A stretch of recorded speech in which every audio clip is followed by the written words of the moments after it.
ठीक है, तो हम दूसरा सेशन आगे बढ़ाएं।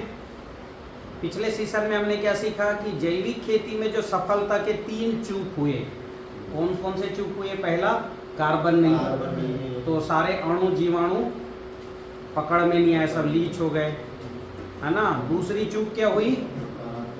नकारात्मक ऊर्जा डाल दिए खेत में, तो बड़ी चूक हुई, बीमारी बढ़ गई। ठीक है। तीसरी चूक जो है वो है कि हमारे खेतों में खरपतवार बढ़े, और उसका कारण क्या है? उसका कारण है बार बार जुताई। मिट्टी जितनी कॉम्पैक्ट होगी, खरपतवार बढ़ेंगे कि घटेंगे? बढ़ेंगे। और खरपतवार के हमने कच्चे गोबर के रूप में खरपतवार के बीज डाले। कच्चे गोबर में होता ही क्या है? गाय जो चारा खा रही है उसी का बीज भी रहता है। ठीक है, तो गोवर्धन खनिज खाद से हल किए। चौथी जो समस्या है, मिट्टी का सख्त होना।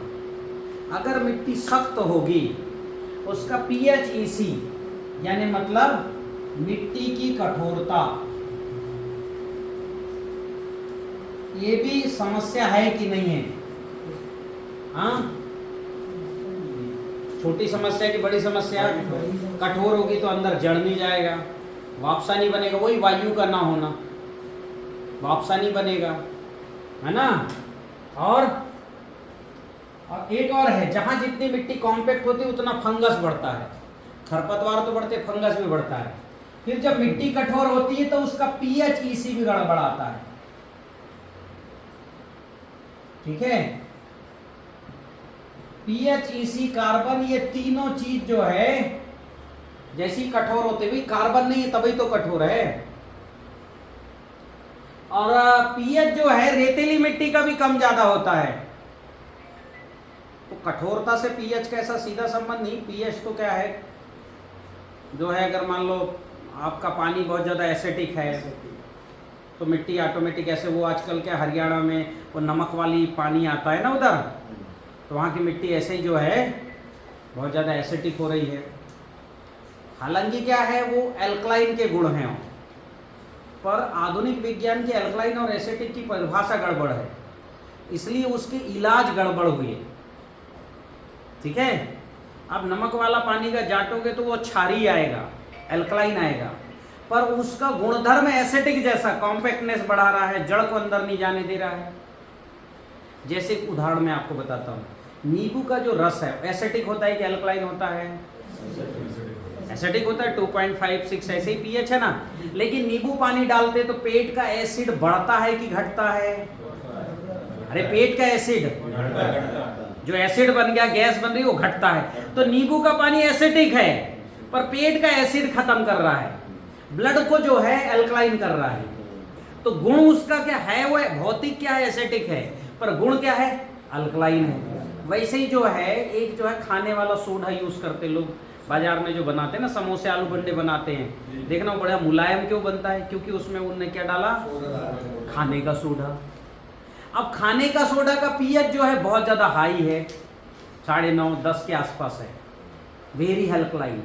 इसलिए जब वो डालते भजिया में तो मुलायम बनता है, लेकिन उसको आप खाओगे तो आपका ब्लड एसिडिक होगा। तो ये pH की परिभाषा भौतिकी है, और दुनिया में जो दिखता है वही सत्य नहीं होता, समझ रहे हो? तो हम सत्य उसको माने जो एक्चुअल सत्य है। तो इसलिए pH की परिभाषा को देख करके आप अगर इलाज करोगे तो सफल नहीं होगे, और यही गड़बड़ी हुई वैज्ञानिकों से। जो है एसिडिक करता है खाने का सोडा, उसको अल्कलाइन मान लिया, और जो नींबू अल्कलाइन करता है ब्लड को, उसको एसिड मान लिया। तो इसलिए क्या है, अभी आप ये परिभाषाओं के उसमें ना जाइए, मैं जो आपको बता रहा हूं वो वाला काम करिए।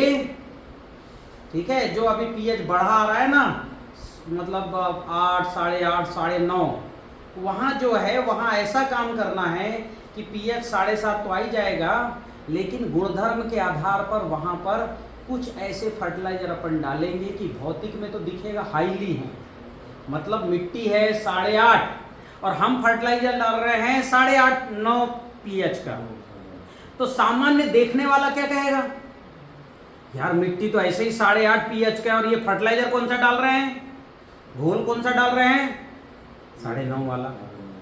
फिर अपने कुछ घोल ऐसे भी हैं जिनका pH 3.5 है। क्या है, 3.5। अब वो 8.5 में जाएगा तो एक्चुअल उसको कितने में ले आएगा, हाँ भाई 6 6.5 में ले आएगा ना, बड़ा हुआ है, क्योंकि इनके गुण और धर्म दोनों एक हैं। ये जैसे दिखते हैं वैसा काम भी करते हैं। जैसे अपना जैव रसायन, इसका pH है 3.3, 3.4।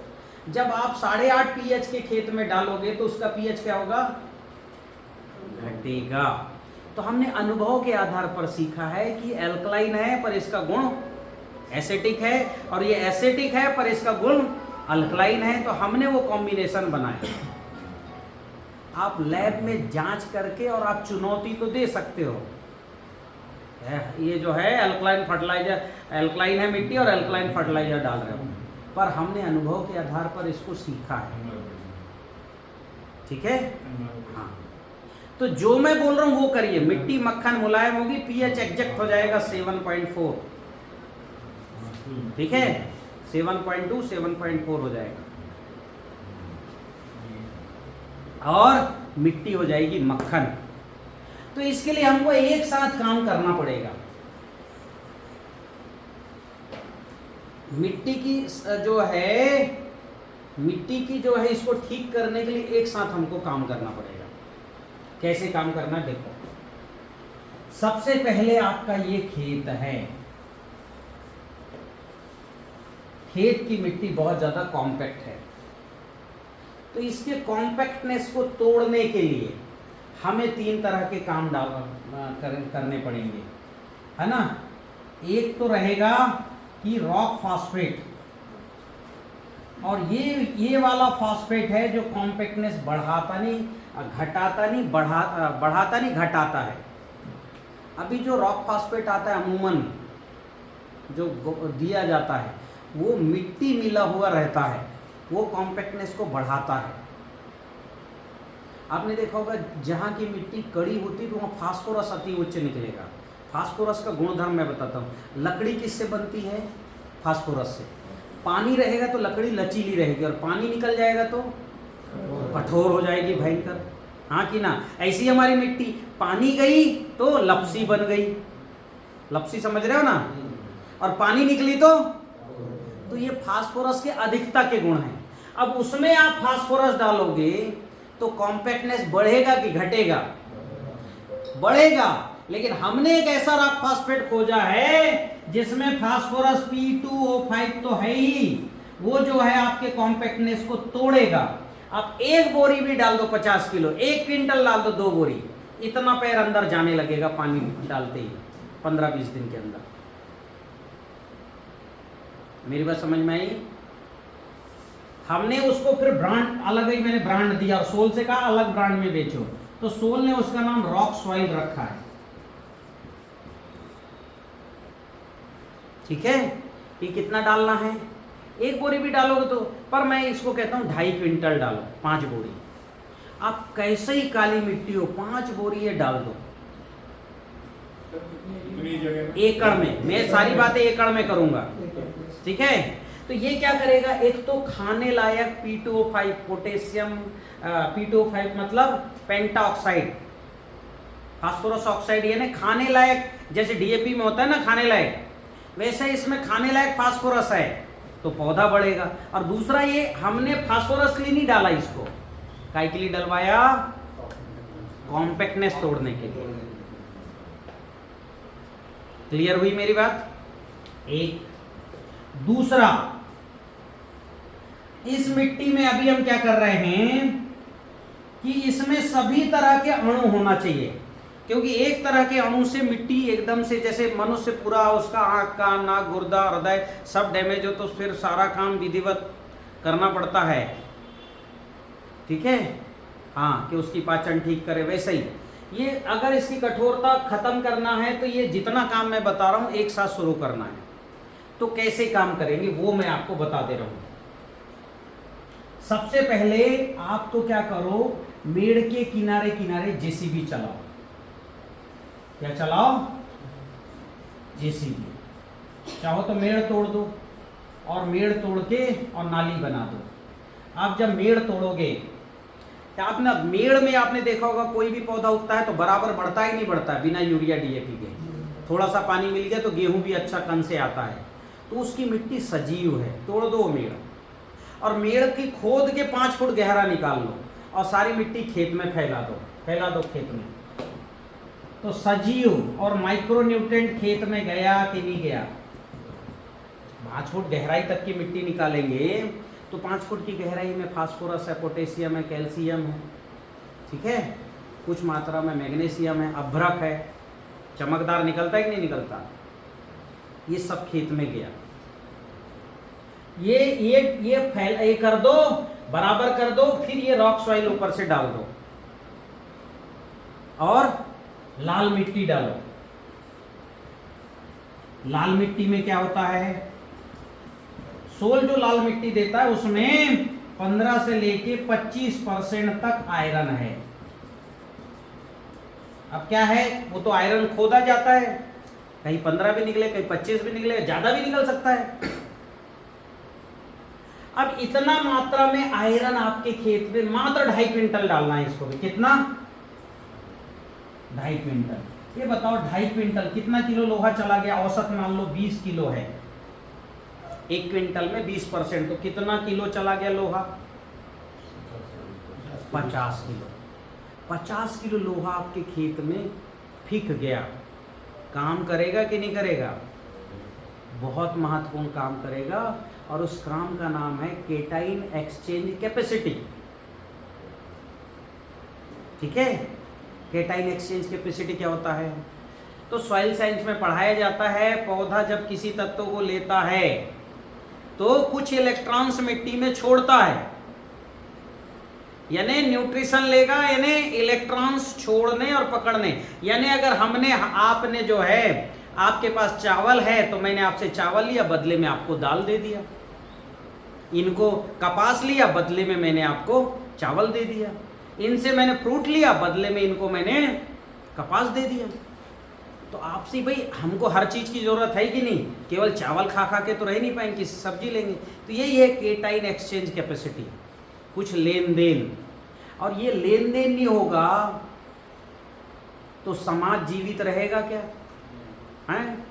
महाराष्ट्र के किसानों को जो है सेब खाने को नहीं मिलेगा, चावल खाने को नहीं मिलेगा, ठीक है, केवल कपास से तो रह नहीं सकते कपड़े पहन के। तो सबको, तो ये जो आपसी लेन देन है वो शुरू होगा, वो है केटाइन एक्सचेंज कैपेसिटी। बहुत गहरे में जाके नहीं समझा रहा हूँ, आप समझ लो, समझे कि नहीं समझे। दूसरा, आपने देखा होगा चुंबक कैसे बनता है? कैसे बनता है? लोहे से। तो लोहा पकड़ के रखता है। किसको पकड़ के रखता है भाई? लोहे को ही पकड़ के रखता है। तो ये पकड़ के रखने का गुण, सारे जो माइक्रो न्यूट्रिएंट है मिट्टी में, ये बह ना जाए, लीच ना हो जाए, पकड़ के रखना जरूरी है कि नहीं है? तो जो घर में मजबूत आदमी होता है, पिता, सबको पकड़ के रखता है कि नहीं रखता है? तो हमने पिता तत्व एक मजबूत आदमी को खेत में डाला, 50 किलो। छोटा काम हो रहा है कि बड़ा काम हो रहा है? बड़ा काम हो रहा है ना। तीसरा, ये लाल मिट्टी का जो आयरन है, ये क्या करेगा? पानी को नीचे भेजेगा, फिर ऊपर लाएगा, ऊपर से इधर करेगा, मतलब ऐसे ये करता है, यहाँ से वहाँ वापसा को। जो वापसा बनेगा ना पानी, ये भी तो जो है लोहा उस पर भी तो काम करेगा, क्योंकि उसमें भी तो माइक्रो न्यूट्रिएंट हैं। तो काम और अच्छा हुआ कि नहीं हुआ? अब मैं बोलूं ये लोहा बाजार से खरीद के ले आओ 50 किलो, कितने का आएगा? और चूंकि लोहे के राड डालोगे तो खेती में काम नहीं होगा। जैसे आपके खून में 5 ग्राम लोहा चाहिए, कितना? 5 ग्राम। पर कौन सा लोहा चाहिए? जो ऑक्सीडाइज हो और जिसको किसी ने, बैक्टीरिया ने खा के उसको डेवलप किया हो। जैसे आपके शरीर, जैसे हमारे शरीर में लोहे की कम है तो खून कमजोर हो जाता है, महिलाओं में ये कालापन आ जाता है, आता है कि नहीं आता है? हीमोग्लोबिन घट गया उनका, बोला जाता है।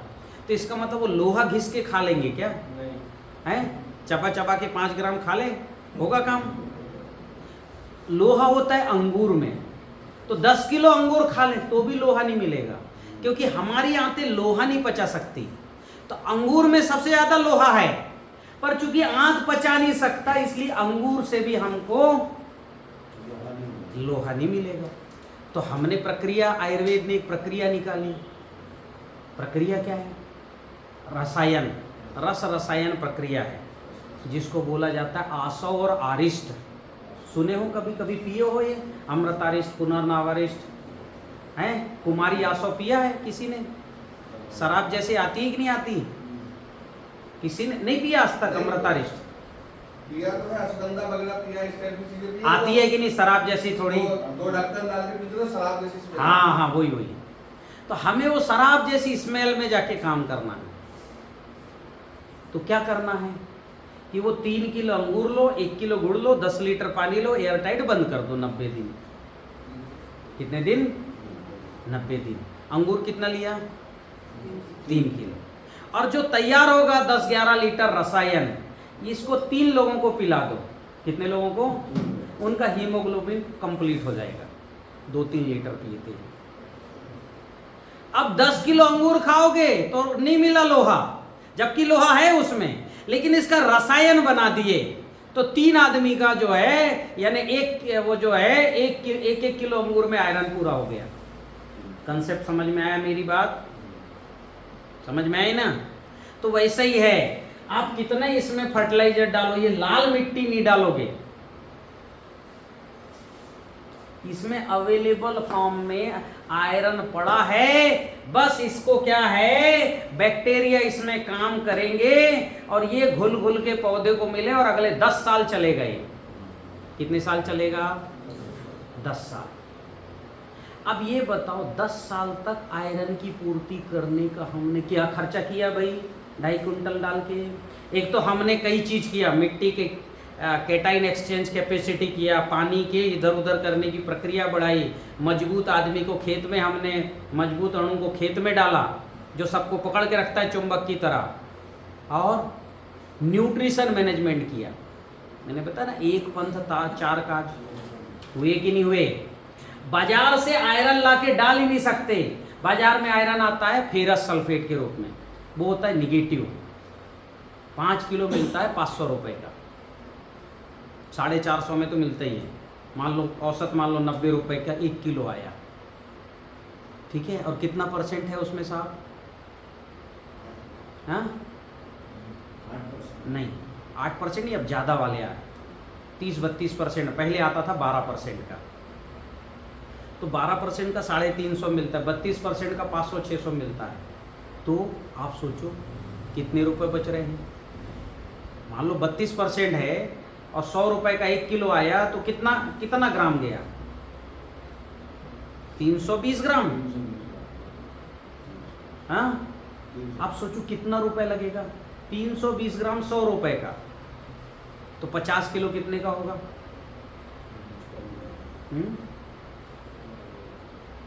1 किलो लोहा आएगा सीधे सीधे 350 रुपए का, ऐसा आएगा। तो 50 किलो कितने का हो गया?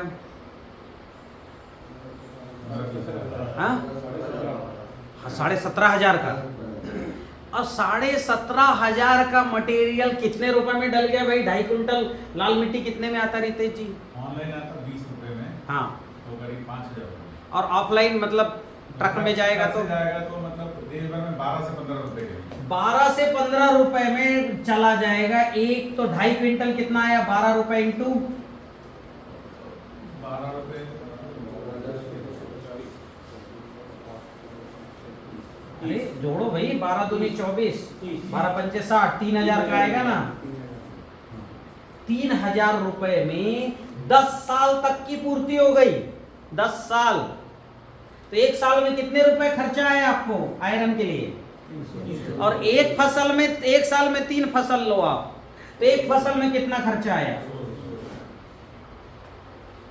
और लाल मिट्टी में केवल आयरन नहीं होता, आयरन जैसे कम से कम, आयरन की तरह कम से कम 45 मिनरल्स होते हैं। Iron, iron, magnesium, manganese, potash, phosphorus, ये सब होता है लाल मिट्टी में। वो फ्री में सिंगल एक का आपको मैंने बताया। दूसरी बात क्या है, ये लाल मिट्टी खेत में डाल दिए, सफेद मिट्टी भी खेत में जरूर है डालना। क्यों? सफेद मिट्टी डालना है 2.5 क्विंटल। अच्छा एक और चीज है, लाल मिट्टी का फेरस सल्फेट खेत में डालेंगे तो मिट्टी निगेटिव होगी, मिट्टी कॉम्पैक्ट होगी, वो अलग नुकसान है। जो भी सल्फेट फॉर्म का है सब निगेटिव रहता है, हाथ में रख के चेक कर लेना वैसे ही। अब सफेद मिट्टी जो सोल उपलब्ध करा रहा है उसमें 24% है कैल्शियम, कैल्शियम यानी Ca ना, और 36% है सल्फर, सल्फर यानी S। सल्फर कितना है और कैल्शियम कितना है? 24। आपने 2.5 क्विंटल डाला, कितना किलो चला गया भैया कैल्शियम?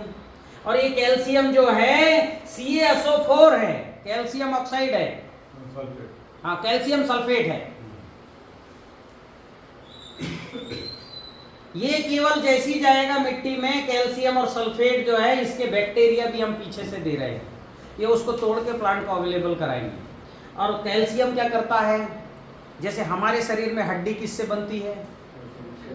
पैदा होने के पहले ही बनती कि नहीं बनती? बच्चे के शरीर में हड्डियां रहता है कि नहीं रहता है? तो पैदा होने के पहले ही से हड्डी के कारण ही हम खड़े हैं, हड्डी ना हो तो कुछ नहीं, एक छोटे से टोकने में भर जाएंगे। तो पौधे का जो शरीर खड़ा है मजबूती से, उसका आधार है कैल्शियम।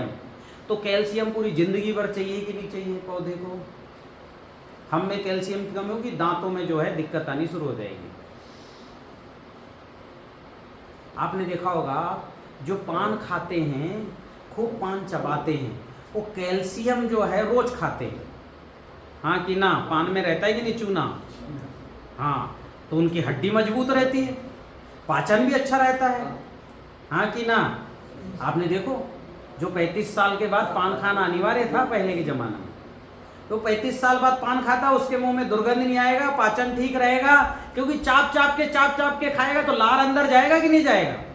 हाँ, तो मैं रिकमेंड कर रहा हूँ पान खाओ आज के बाद। ये भारत की प्राचीन परंपरा थी। दांत ही नहीं काम कर रहे सर। हैं? हाँ, तो दांत भी काम करेंगे जब चूना खाओगे। अभी पान नहीं पचा रहे हो तो इतना सा चूना जो है, एक जो है गेहूं के दाने के बराबर चूना भोजन के बाद घोल के पियो, 15-20 दिन में देखना दांत में ताकत आने लगेगी। 3 महीने कर लो कोई, ठीक है?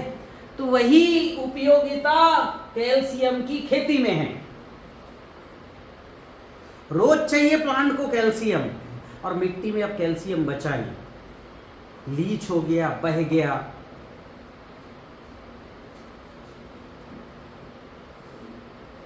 तो अभी ये जो है आप अगर 2.5 क्विंटल डाल दिए तो ये भी 5 साल चलेगा,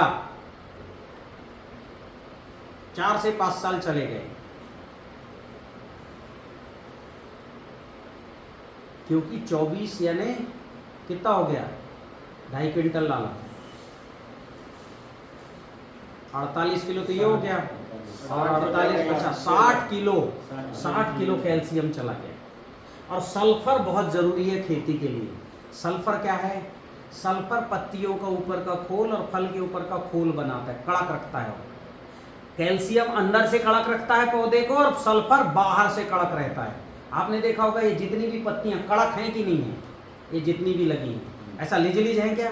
पर हमारी खेती की फसल लिज समझ रहे हो ना? इधर उधर से मुड़ गई, थोड़ी सी धूप आई कुमला गई।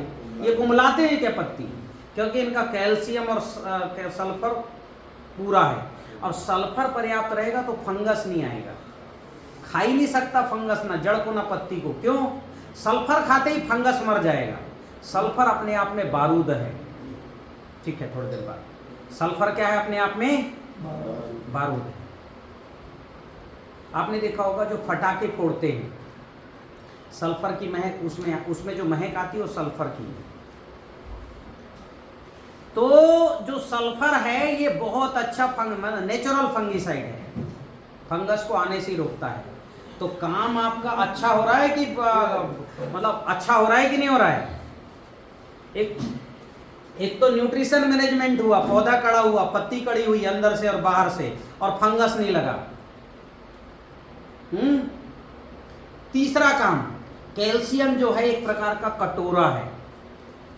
ये अगर पानी मिट्टी में जाएगा तो उसको पकड़ के रखेगा, ऐसा कटोरा है कैल्शियम।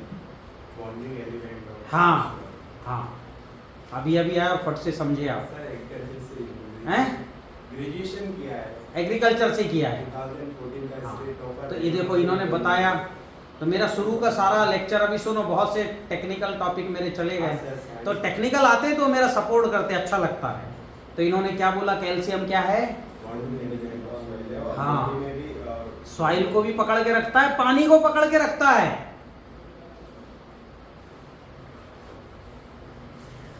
जब लेखराम भाई के यहाँ गया तो वो चूना जो डालवा रहे हैं, हमने लेखराम भाई को केवल सिखाया ही नहीं, सीखा है उनसे। हमने उनसे पूछा क्यों कर रहे हो बताओ, उन्होंने बोला कि गुरुजी ये जो है बॉन्ड अप, कैल्शियम कार्बोनेट। हाँ, ये मिट्टी को पकड़ के रखता है, पानी को पकड़ के रखता है। मैंने बहुत अच्छा बात बता दी तुमने। फिर कैल्शियम और सल्फर एक और काम करते हैं। ये क्या है, जहाँ कैल्शियम बढ़िया होगा वहाँ रूट जोन अच्छा चलेगा, रूट का डेवलपमेंट अच्छा होगा, और जड़ अच्छी बढ़ेगी तो फसल होगी कि नहीं होगी। तो इसमें भी एक पंथ चार काज हुए कि नहीं हुए? एक पंथ चार काज हुए कि नहीं हुए? हुए।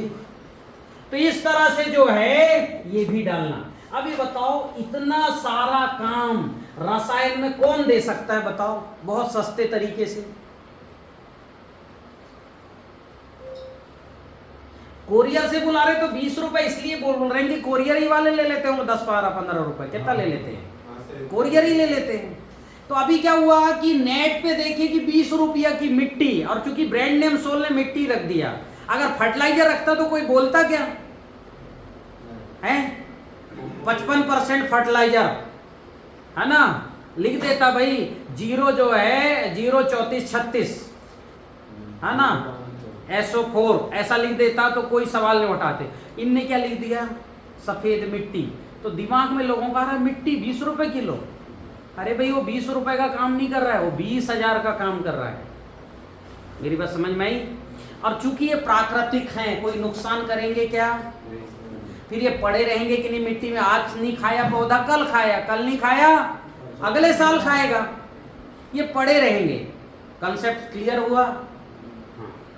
अब जो है ये सब आपके सामने डाल दिया। एक और चीज डालना है, वो डालना है आपका गोवर्धन खनिज खाद। गोवर्धन खनिज खाद में 113 गुणा 10 घाते 13 के इसमें फंजाई और बैक्टीरिया हैं। ये खेत में जाएंगे तो ये जितने भी ये मिट्टी से जो है वे जो फर्टिलाइजर पड़े इसको खा खा के पौधे को देंगे। वो मिला देना, थोड़ा माइक्रोराइजा मिला दो 10 जो है 200-250 ग्राम, ये सब मिला के खेत में फेंक दो। आज पूरा सॉइल। हाँ, वो भी काम करता है और पानी भी ला के देता है। माइक्रोराइजा खेती का हनुमान है। अब क्या क्या काम हो गया, कितने काम कर चुके हम अभी तक मिट्टी को ठीक करने के लिए? 2 काम। एक तो मेड़ की मिट्टी डाले, दूसरा लाल सफेद मिट्टी, रॉक फास्फेट, गोवर्धन खनिज खाद और माइक्रोराइजा डाल दिया। अब क्या काम करना है, अब उसमें बोना है तिल। क्या बोना है? तिल। 1 से 1.5 किलो, जहां बड़े ढेले हैं तो ज्यादा भी 2 किलो में, तो 1 से 1.5 किलो 1.25 किलो तिल को राख में मिलाओ, रेत में मिलाओ, खेत में समान रूप से भुरकाव कर दो और सिंचाई शुरू करो। क्या करो? सिंचाई शुरू करो। जब सिंचाई करोगे तो ऊर्जा जल जो मैंने बताया, क्योंकि मिट्टी अभी निगेटिव होगी आपके खेत की, हाँ कि ना, जाके चेक कर लेना। तो ऊर्जा जल दोगे कि नहीं दोगे? भाई प्रार्थना तो करोगे, पर ऊर्जा जल दोगे कि नहीं दोगे? तो सिंचाई में पहले ऊर्जा जल दो 200-400 लीटर, लिख लो। और ऊर्जा जल के बाद जो है पीछे से जीवाणु जल, अन्न द्रव्य रसायन, ठीक है, जैव रसायन, भूमि उपचार का आप देख लेना, आपके बुक में लिखा होगा भूमि उपचार, ठीक है, ये सब दे दो। फफूंद भक्षक, कीट भक्षक, 5 तरह के घोल। सर सॉइल ट्रीटमेंट में है ये। सॉइल ट्रीटमेंट में क्या क्या हो गया? हाँ, जीवाणु जल, अन्नद्रव्य रसायन, ठीक है। फिर तीसरा क्या देना है, फफूंद भक्षक घोल, कीट भक्षक घोल और जैव रसायन। चला दो ये सबको बारी बारी से लाना है। एक साथ मिला के चला सकते हो, ऊर्जा जल के साथ छोड़ के। अच्छा, पहले ऊर्जा जल दे दो, उसके पीछे पीछे ये दे दो, ये जैव रसायन, जीवाणु सब एक साथ मिला के दे दो। एक साथ कर सकते हैं। तो सर इसमें माइक्रो ड्रिपिंग टेक्निक का यूज करें या वो एक जो है नहीं, किसी से भी वेंचुरी से करके नोजल से चला दो, ड्रिप से दे दो, जैसे देना है दो, पूरे खेत में जाना चाहिए। फ्लड इरिगेशन में सर उसमें भी दे दो टपक के, वो उसमें आपके ड्रम में टपका लगा दो, नाली बना दो, जाने दो। समझ में आया कि नहीं आया? कैसे भी करके पूरे खेत में जाने दो। अभी हमने अणु दिए, पीछे से जीवाणु चला गया, ठीक है। मतलब हमने पहले एनर्जी मैनेजमेंट, न्यूट्रिशन मैनेजमेंट किया, एनर्जी मैनेजमेंट किया, और फिर बैक्टीरिया और फंगस का मैनेजमेंट किया। सारा मैनेजमेंट हुआ कि नहीं हुआ? और सरल तरीके से जीवाणु जल 10 पैसा लीटर बन रहा है आपका, जो बाजार में आता है 600 रुपये लीटर। और 600 रुपये लीटर में 20 लाख जीवाणु हैं, ज़्यादा ज़्यादा 2 करोड़ हैं। ये जो 10 पैसा लीटर बनेगा, इसमें 2 अरब तक जीवाणु हैं। अब सोचो, 2 अरब 10 पैसे में बन रहा है। आप ये जीवाणु जल का जांच करा लेना, इतने सारे हैं, 2 × 10 पावर 9 और 10 आएगा। से ये सब इतना ही होता है। हाँ। टेस्ट किया है। हाँ, जीवाणु जल में। जीवाणु जल का टेस्ट किया आपने क्या? हाँ सर, ये जीवाणु जल टेस्ट किया है और ये मैन्यूअल वगैरह फर्टिलाइजर कहाँ से चेक करवाया? ये सर इंदौर लेबोरेटरी में कोई फार्मर लेके आया। अपने जीवाणु जल का? हाँ सर, शायद जीवाणु जल करके वो कॉपी दिया हाँ, था। उन्हें वही करो। वही है। उधर जाके बोलो ना, बोलो। हाँ, तो सर बहुत अच्छा था उसका, ये जो बैक्टीरिया। इधर आओ जरा। क्या करो? आप जो है लेट आए मेरे प्रशिक्षण में, अभी आए, पहले आना था। कब से फोन लगा रहा हूं उनको पता चलो ये रखो, इधर आओ। ऑनलाइन भी आप बताओ आपका नाम क्या? मैं तो पहली बार मिल रहा हूँ आपसे। इधर आइए। फर्स्ट टाइम आया हूँ मैं। अच्छा, फर्स्ट टाइम आए हो? फर्स्ट टाइम आया हूँ, तो मैं क्लास ले लूँ इसके बाद रिपीट, क्योंकि मेरा टेक्निकल बैकग्राउंड बहुत अच्छा है। अच्छा, क्या किए हो? बीएससी एग्रीकल्चर की है सर, हाँ। और एग्रीकल्चर में गोल्ड मेडल है। क्या बात है, जोरदार, गोल्ड मेडल है। तो जीवाणु जल की जांच कराए थे, कितना उसमें बैक्टीरिया और कॉलोनी काउंट था? और 10⁵ उनको कुछ एप्रोक्स था, मतलब जितना आपने बताया वो हाँ। एप्रोक्स है, और भी हाँ। उसके न्यूट्रिएंट थे बहुत, काफ़ी बेटर थे। अच्छा, उसको रिकमेंड करते हैं हम लोग। करते हो? हाँ, तो उसकी सॉइल टेस्ट रिपोर्ट होगी तो मुझे भेजना, सर देखना पड़ेगा पुराना रिकॉर्ड में। ठीक है? चलिए ठीक है। क्या नाम बताया? रवि मीणा। रवि मीणा जी, कहाँ के रहने वाले हो? विदिशा डिस्ट्रिक्ट। अच्छा अच्छा, तो ठीक है, एग्रीकल्चर कॉलेज से ग्रेजुएशन। क्या बात है, बहुत बढ़िया, ठीक है। तो अभी देखो कि ये अपने स्तर पर टेस्ट करा लिए। मैं आपको भी, मैं लोगों को बोलता हूँ, क्यों? हमें रिजल्ट आया तो हम दम से बोलते हैं। अब ये जांच कराना, ये जिम्मेदारी वैज्ञानिकों की है। हमने भी तो करा रखा है, हम ऐसे नहीं बोलते। खैर, हमारे पास भी जांच रिपोर्ट हमारे पास भी है, पर हम हर जगह दम से इसलिए बोलते कराओ जांच। 10 पैसे में आपको 2 अरब बैक्टीरिया मिल रहे हैं, और वहाँ बाजार में कितना मिल रहा है?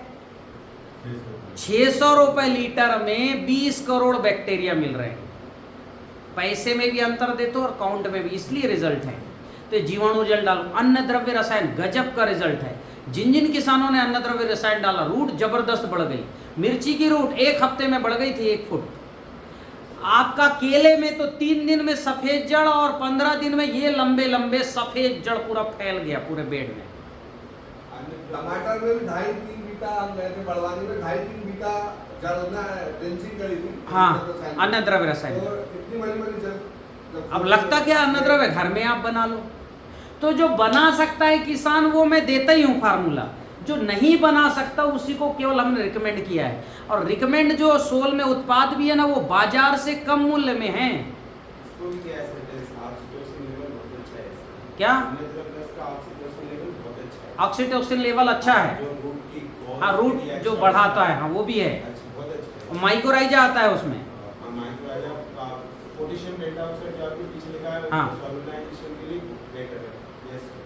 मतलब पीएचडी है इसमें। तो अभी क्या है कि हमारे फार्मूले, जिन फार्मूलों से हमने क्या है 2009 से हमने शुरू किया प्राकृतिक खेती शोध संस्था बना के, और जिसको रिजल्ट मिलते गए हम उसी को प्रमोट कर रहे हैं। यानी आज मक्खन दे रहे हैं आपको हमने जो है 100 ठोकरें खा के और लाखों रुपए हमने इसी में गंवाए। 42 लाख का 2010-11 का खर्चा है मेरा, और उसका विवाद हुआ अभी सुलझा है, वो भी कंप्रोमाइजेशन में चलता, नहीं तो विवाद चलते रहता। हमें एक्सपायर मटेरियल दे दिया एक कंपनी ने, हमने मटेरियल वापस किया उनको, वो रिसीव नहीं किए, पड़ा रहा जो है 2.5-3 साल ट्रांसपोर्ट में फेंक दिया उनने, केस लग गया, चलते रहा।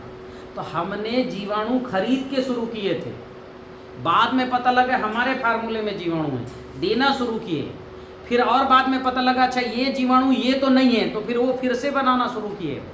तो ऐसी पूरी कहानी, मैं आपको सीधे मक्खन दे रहा हूँ आज। तो वापस हमने ये सब डाला, ये कैसे बनाते अभी सीमा जी आपको सिखाएंगे, ठीक है। हाँ, ये बनाना कैसे है, डालना कैसे, मैं अभी आपको साइंस मेथड बता दे रहा हूँ, क्योंकि मेरी ट्रेन है, अभी हमें हैदराबाद निकलना है, तो हम आपको जो है बता दे रहे हैं।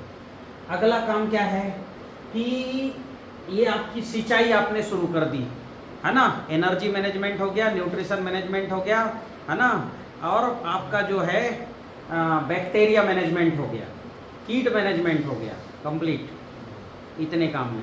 अब आपको फसल मैनेजमेंट हमसे अच्छा आप जानते हो, कब सिंचाई करना, कितना करना, कब बोना। आप 10 साल से खेती कर रहे हो, 20 साल से 25 साल से आपके खेत में, आपको थोड़ी ना मैं बताऊंगा आप बोनी करो ऐसे करो, मैं केवल नक्षत्र में बोनी का कैलेंडर आपको उपलब्ध करा रहा हूँ बस। हाँ सर, वो उसका भी एनर्जी उसमें काफी। हाँ, ये कैलेंडर बस आपको मैं उपलब्ध करवा रहा हूँ, इसमें कब बोना तिथि है बस, और बीज संस्कार की प्रक्रिया है, और 60 किसानों के नाम नंबर है, ताकि किसी से भी आप बात कर सकते हो, कोई दिक्कत है तो। अब क्या है 35-40 दिन में आपका तिल ये हो जाएगा 5 फुट का, क्योंकि घना बोगे तो ग्रोथ ज़्यादा आएगा कि नहीं आएगा, और ग्रोथ ज़्यादा आएगा तो डंडी ज़्यादा रहेगी कि पत्ती ज़्यादा रहेगी, डंडी ज़्यादा रहेगी। हमको कार्बन के लिए डंडी चाहिए, हाँ सर, उसको पत्ती तो घुल के ऊपर चला जाएगा, डंडी चाहिए। इसलिए मेरे को बहुत लोग बोले हरी खाद में आप जो है क्यों डलवाते हो 1-1, 2-2 किलो तिल, तो मैंने कहा भैया तुम हरी खाद में पत्ती देखते हो, मैं डंडी देखता हूँ। सर कैल्शियम डिसॉल्विंग के लिए बेटर रहता है हाँ। बॉडी, ह्यूमन बॉडी और हाँ, plant तो की। अब ये क्या है, मजबूत डंडी जब जमीन के अंदर जाएगी तो कार्बन को बहुत समय तक वहां रखेगी, फिक्स होगी वो। और पत्ती क्या होती, थोड़ी सी भी धूप लगी कार्बन बढ़ के उड़ जाएगी। तो इसलिए ज़्यादा तिल बोआता हूँ मैं, जमीन में गड़ा दो और फिर तिल बो, और गड़ाओ भी कैसा, प्लाऊ चलाओ ताकि दबे, या हल्का रोटावेटर चलाओ और फिर प्लाऊ चला दो ताकि तिल पूरा गड़ जाए, Mulching then ठीक है, कटिंग होके अंदर चला जाए। उसके बाद पुनः फिर तिल बो,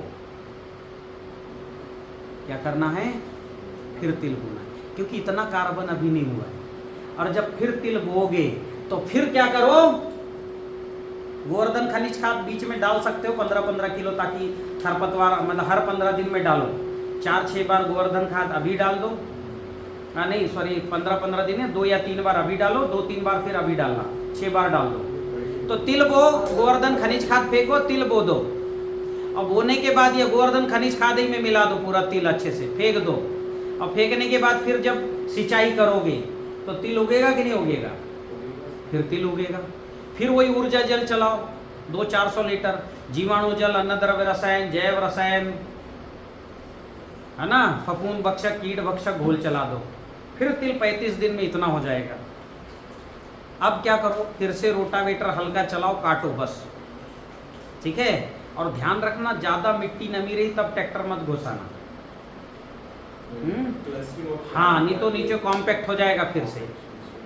या तो फिर क्या करो कि छोटा जो है रोटावेटर चला के कट करना, और जो है आपको प्लाऊ वगैरह प्लाऊ तो मत चलाना, मतलब Cultivator, हाँ ऐसा जुताई कर देना तो मिक्स हो जाएगा।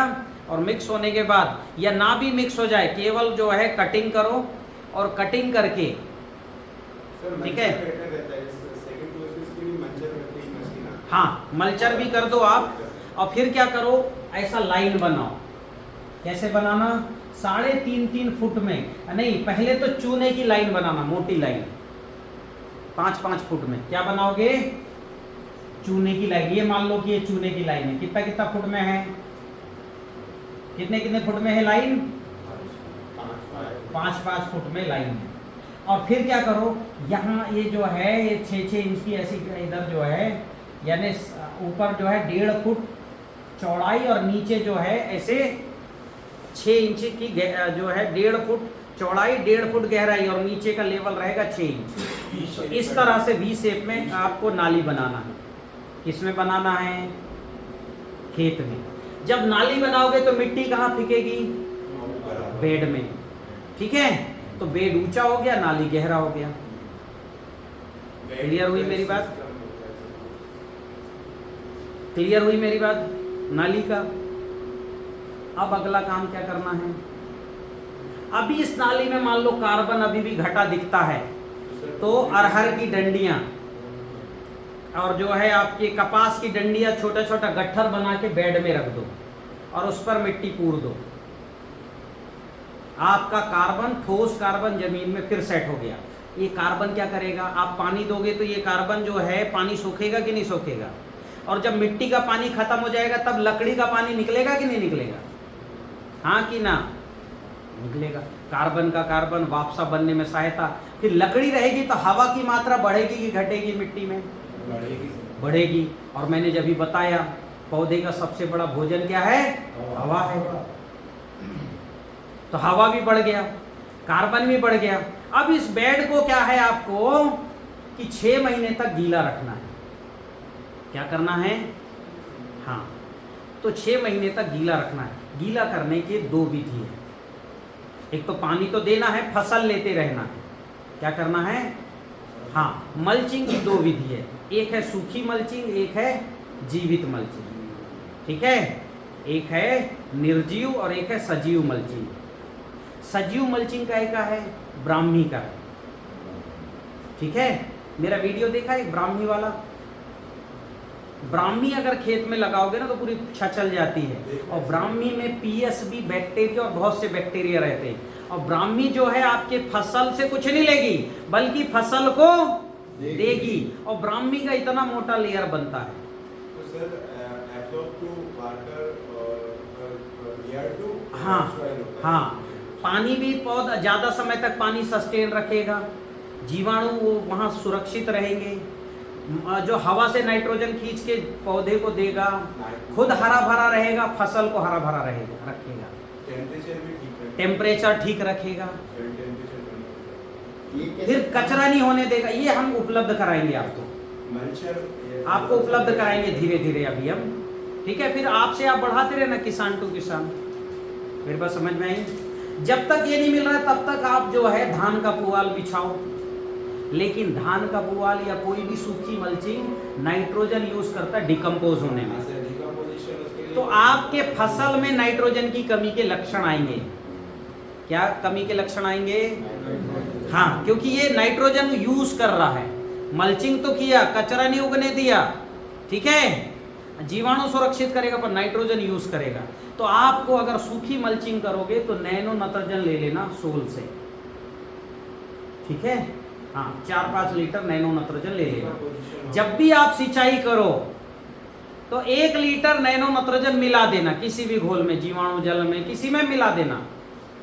तो जब आप दोगे तो आपका जो धान का पुआल डिकम्पोज हो रहा है उसको भी पूर्ति हो जाएगी, और जो पौधे को नाइट्रोजन चाहिए इसको भी पूर्ति होगी। फिर धान का पुआल नाइट्रोजन सोख लेगा, लेकिन जब डिकम्पोज होगा तो ज्यादा नाइट्रोजन देगा कि नहीं देगा। तो आप जो डाल रहे हो वो भी आपके ही पौधे को मिलेगा बाद में, पर कुछ समय बाद मिलेगा। मेरी बात समझ में आई, क्लियर हुई कि नहीं हुई।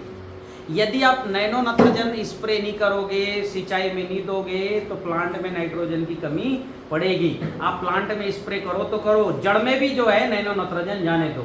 32% है नाइट्रोजन, ठीक है, कितना, हाँ, वो भी लिक्विड फॉर्म में, और इसका बेस मटेरियल गौमूत्र है।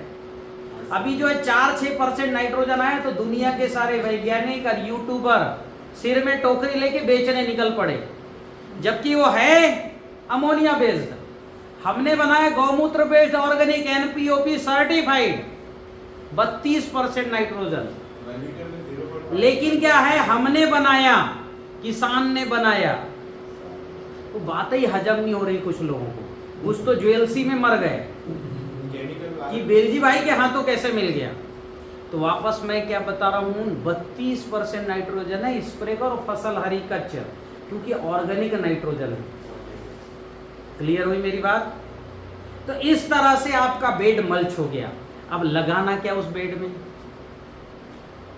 आप ऐसी छोटी फसलें लगा रहे हो तो क्या करो, दोनों नाली के अंदर साइड लगा दो।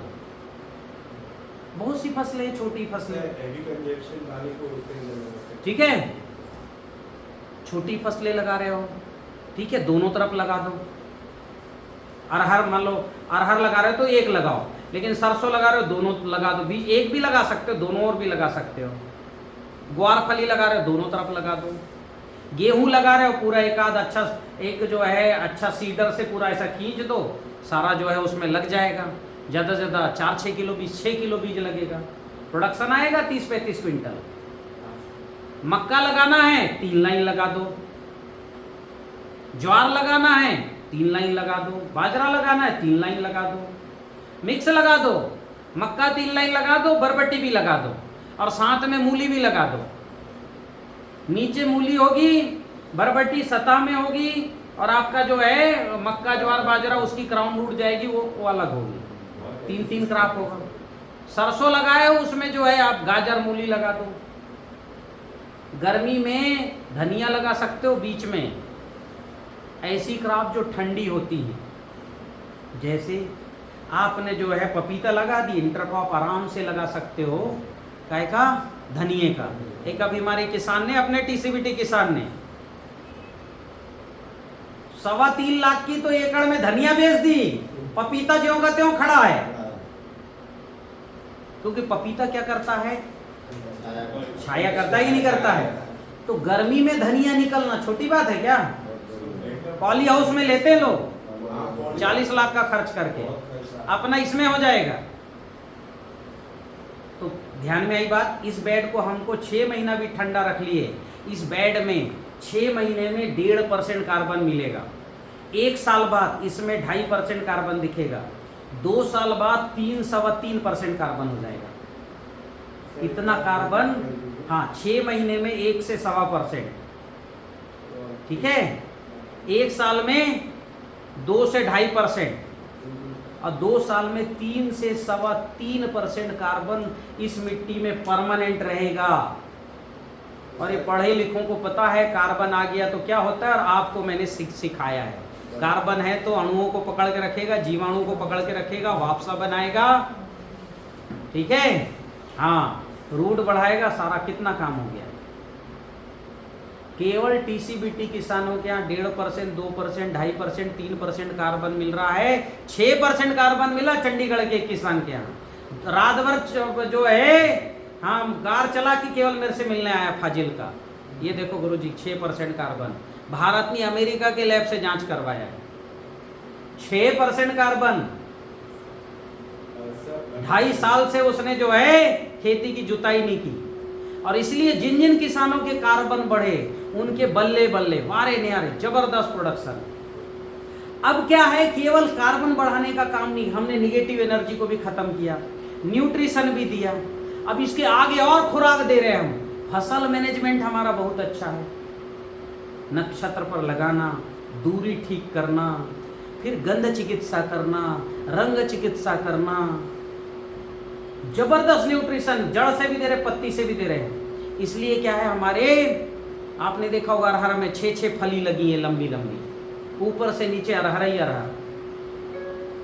38 फसलों का रिकॉर्ड प्रोडक्शन इसलिए मिला है हमें। हाँ भाई 38, और ये रिकॉर्ड प्रोडक्शन रासायनिक से ज्यादा वालों का है। रिकॉर्ड यानी रिकॉर्ड प्रोडक्शन है। रासायनिक वाले भी हमारे बहुत, मतलब 19-20 का अंतर नहीं है, रासायनिक से हमारा 12 और 20 का अंतर है। सर ये टेक्निक तो बेहतरीन तरीके से बिल्डी सॉइल को 2.5 साल में यानी सीरियल क्रॉप में 1.5 गुना प्रोडक्शन। रासायनिक वाले लेते 20 कुंटल गेहूं, अपन ले रहे 30 कुंटल गेहूं। और स्वयं का और ये जो कंद वाली फसलों में 2 गुने का अंतर, आलू में, आलू, अदरक, अदरक, लहसुन, इनमें 2 गुने, 2.5 गुने, 6 गुने का अंतर आया। अब ये किसान को, जो अभी ये किसान ने अदरक लगाया, आधा किलो अदरक आ रहा है, वीडियो डाला है उसका, देखना जरा, और न्यूट्रिशन वैल्यू बेस्ट और जबरदस्त टेस्ट आएगा। अब क्या हो गया, अभी इस तरह से कंप्लीट आपने मिट्टी को ना केवल मुलायम बनाया और जीवन भर बिना जुताई की खेती शुरू कर दी। अब बेड में फसल लेते रहो, एक फसल खत्म हो नहीं रहा है, दूसरा लगा दो, ठीक है, नहीं लगाते बन रहा है, पॉकेट में लगा दो, इधर फसल नहीं काटे, पॉकेट तोड़े और लगा दिए, ट्रांसप्लांट कर दिए। मेरे पास समझ में। और इस विधि से पति पत्नी दोनों मिलके 10 एकड़ में खेती कर लेंगे। तो टीसीबीटी का अगला सबसे बड़ा अचीवमेंट, लेबर की समस्या खत्म। लेबर लगेगा फसल की कटाई में, तोड़ाई में, गहाई करोगे तो वो भी नहीं लगेगा, मशीन से हो जाएगा। अब बताओ, आने वाले समय में सबसे बड़ा संकट लेबर का है कि नहीं है? आने वाले समय में नहीं सर, अभी है। अभी है। तो अभी ये जो टीसीबीटी खेती ही जो सबसे बड़ी समस्या लेबर की, उसको दूर करेगी। पति पत्नी दोनों मिलके 10 एकड़। आपको ऐसा नहीं बता रहा हूँ, एक पति पत्नी राजीव जी, ये भी जो है हायर एजुकेटेड है, उनकी पत्नी निवेदिता जी, ये कृषि वैज्ञानिक रही हैं RAI में, है ना, पूसा इंस्टीट्यूट का है। वहाँ वो जेनेटिक्स एंड प्लांट ब्रीडिंग की वैज्ञानिक थी और 11-21 के प्लांट ब्रीडिंग में काम की। वो नौकरी छोड़ के उत्तराखंड में और गंगा जी के किनारे 3 एकड़ जमीन ले रहे हैं। नहीं ले रहे, नहीं ले चुके हैं, हाँ 3 नहीं ज़्यादा ही लिए शायद। और वहाँ वो जो है इसी तरह की खेती करने पहुँच गए। अच्छा खाएंगे, सारे पेड़ लगा रहे, 56 भोग वाटिका लगा रहे। पहले तो जहाँ घर है वहाँ चारों तरफ बांस लगा रहे हैं, ताकि जो है 7-8 डिग्री टेम्परेचर कम रहे, क्योंकि बांस सबसे अच्छा AC है, ठीक है। फिर 56 भोग वाटिका लगा रहे, फिर ये सब फसल लगाएंगे। जिसके पास अच्छा होगा उसके पास दुनिया जाएगी हाथ जोड़ के कि मेरे को खाने को दो।